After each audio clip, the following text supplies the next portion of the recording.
பலி இல்ல, ஒரு ஆள் கூட மயக்கம் போட்டு விழல. இங்க மட்டும் எப்படி அவ்வளவு தெளிவா மயக்கம் போட்டு விழுந்தாங்க? கோட்டை செந்தில் பாலாஜி கோட்டை அப்படிங்கிறாங்க. அப்ப அந்த கோட்டை அவங்கள கைப்பற்றலாம்னு பாக்குறாங்களா? அடுத்த ஆள் வரக்கூடாது யாருமே. குடும்பாட்சியாவே இருக்கணுமா? மத்தால எதுலுமே நிக்க கூடாதா? நடிகர் பார்க்கலான்னு வந்திருப்பாங்க சில பேர், கட்சிக்காரன் சில பேர் வந்திருப்பாங்க. ஒரு ஆர்வத்துல அவங்கள போய் படத்தில் நடிக்கிற வர்றாங்க அப்படின்னு சொல்லி பாக்குறது கூட வந்திருப்பாங்க.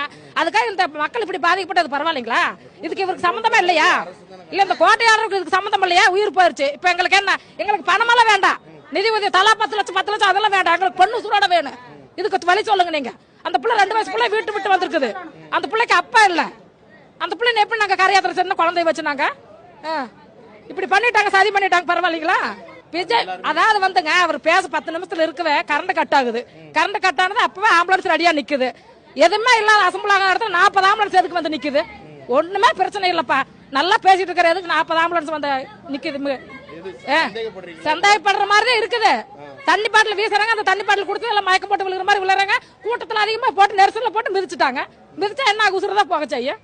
இந்த மாதிரி அசம்பாதம் நடந்திருக்குது.